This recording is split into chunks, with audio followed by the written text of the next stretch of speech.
नमस्कार दोस्तों। आज हम लोग कुछ ऐसे टर्म के बारे में बात करेंगे जो कि जो नए विद्यार्थी जो सीखने वाले हैं उनके लिए बहुत ही ज़रूरी है। उनको ये कन्फ्यूज़न हो जाता है कि देखिए वो मैं लिखता हूँ वर्ड नाद हो गया, ध्वनि,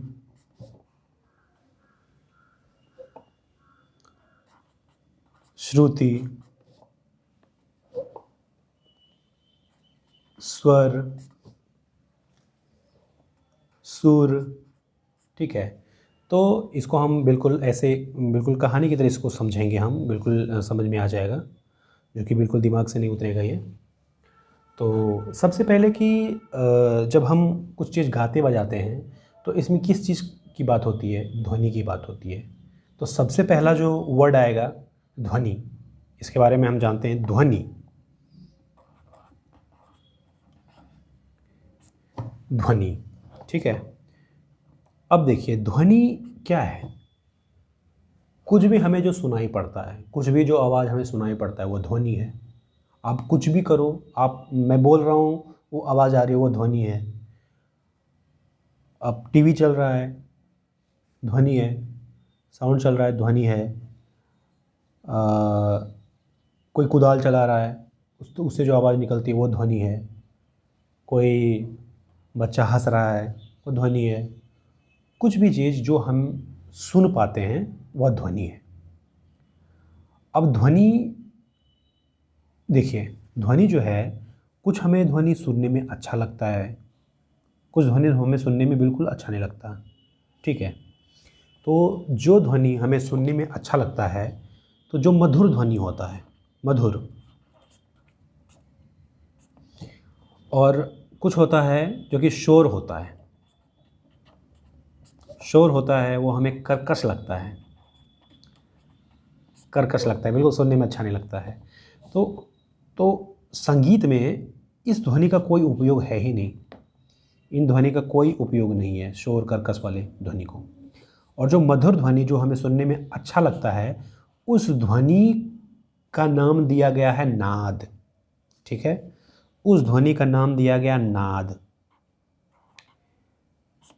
नाद, देखिए इसमें जितने भी स्वर आप देख रहे हैं, इसमें जितने भी स्वर हैं, जितने भी स्वर हैं, तो हर किसी का आवाज़ अलग अलग है। कोई नीचा है, कोई ऊपर है, और कुछ जो कि जैसे जो कि सारंगी में चलता है उसके ध्वनि भी अलग होते हैं। तो लेकिन सुनने में वो हमें अच्छा लगता है। तो सब ये सारे सब जितने भी हैं सब नाद हैं, जितने भी सारे सारे नाद हैं। अब नाद में से इन्होंने क्या किया, नाद में से 12 जो है नाद, नहीं 22 नाद को निकाल लिया गया, जो हम सुन सकें, जो हम गा सकें, किसी को सुना सकें, जो हम बतला सकें। वैसे तो नाद तो असंख्य नाद हो जाएगा, जिसको गिना ही नहीं जा सकता। असंख्य नाद हो जाएगा, इसको नहीं गिना जा सकता कि कोई आवाज़ कितना ज़्यादा भारी, जैसे जब मैं बोलता हूँ कितना ज़्यादा भारी हो सकता है और कितना पतला हो सकता है, इसका तो कोई लिमिट नहीं है। इसलिए नाद जो है वो असंख्य हो सकते हैं। मैं फ्रीक्वेंसी की बात कर रहा हूँ, जो फ्रीक्वेंसी होता है, किसी का फ्रीक्वेंसी कम होता है, किसी का ज़्यादा होता है। तो उस हिसाब से कितना भी हो सकता है। देखिए, अगर किसी भी चीज़ को आप आवाज़ को मोटा करेंगे, इसका तो कोई लिमिट नहीं है ना कितना मोटा कर सकते हैं। और आप उस चीज़ को कितना पतला कर सकते हैं, ऊपर तक कितना पतला कर सकते हैं, इसका भी कोई लिमिट नहीं है। इसीलिए नाद असंख्य हो सकते हैं। अब उन असंख्य नादों में से 22 ऐसे नाद निकाले जिसे हम सुन सकते हैं, जिसे हम समझ सकते हैं।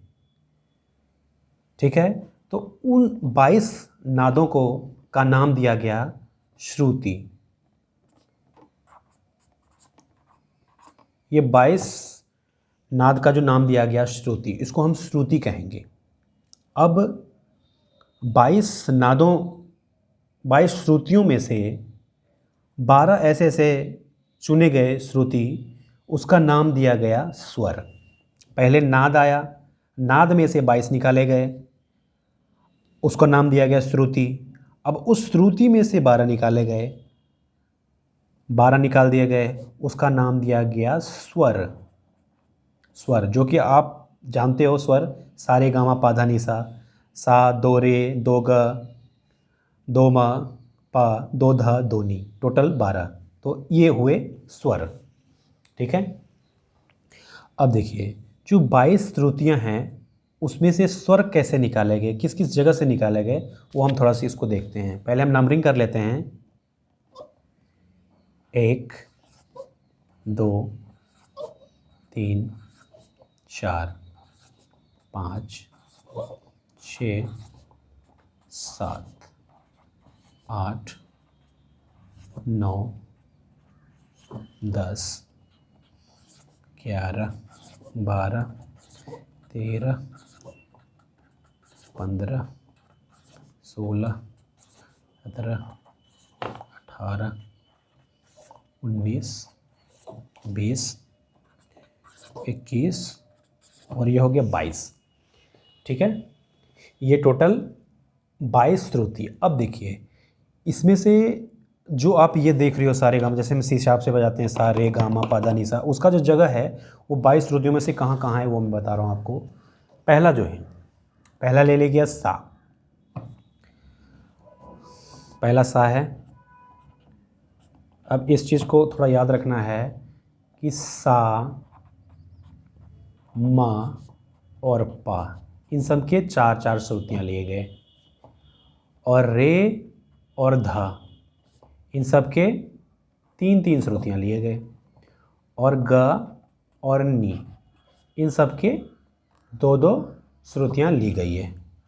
ठीक है, जैसे कि पहला श्रुति अगर सा हो गया तो दूसरा श्रुति शुद्ध रे होगा। इसके सा के 4 हैं, तो 1 2 3 4, सा के 4 हो गए, सा के 4। तो उसके बाद आएगा हमारा रे आ गया। ठीक है, अब रे के कितने हैं श्रुतियाँ, 3 श्रुतियाँ हैं, तो ये रे यहाँ पे है तो 1 2 3, उसके बाद ग आएगा, ये शुद्ध का स्थान है, ग आ गया। ठीक है, तो ग के कितने श्रुतियाँ हैं, 2 1 2, उसके बाद आ गया माँ। माँ की कितनी श्रुतियाँ हैं, ये देखिए 4 हैं, तो 1 2 3 4 श्रुतियाँ। यहाँ आ जाएगा पा। पा की कितने श्रुतियाँ हैं, 4, पा के भी 4 हैं, तो 1 2 3 4, तो यहाँ आ जाएगा ध। ध। अब देखो ध की कितनी श्रुतियाँ हैं, 3, 1 2 3, मतलब यहाँ आ जाएगा नी।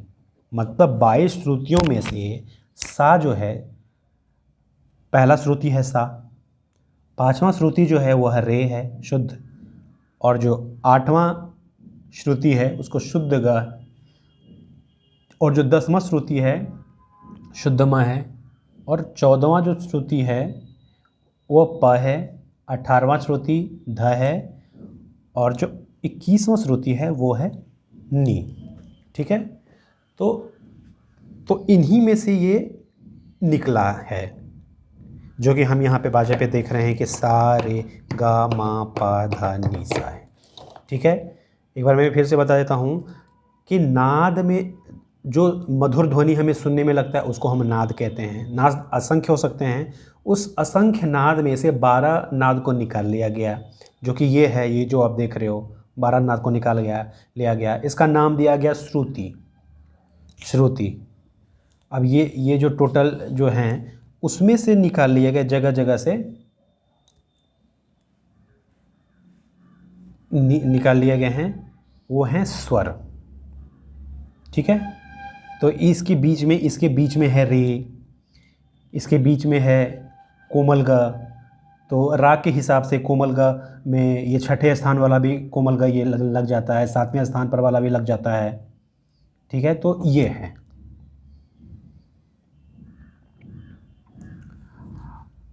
टोटल हो गए स्वर 12। ठीक है, ये श्रुति हो गया 22 श्रुति, 22 श्रुति में से निकला स्वर 12। ठीक है, बस आज हम इतना ही बात करेंगे।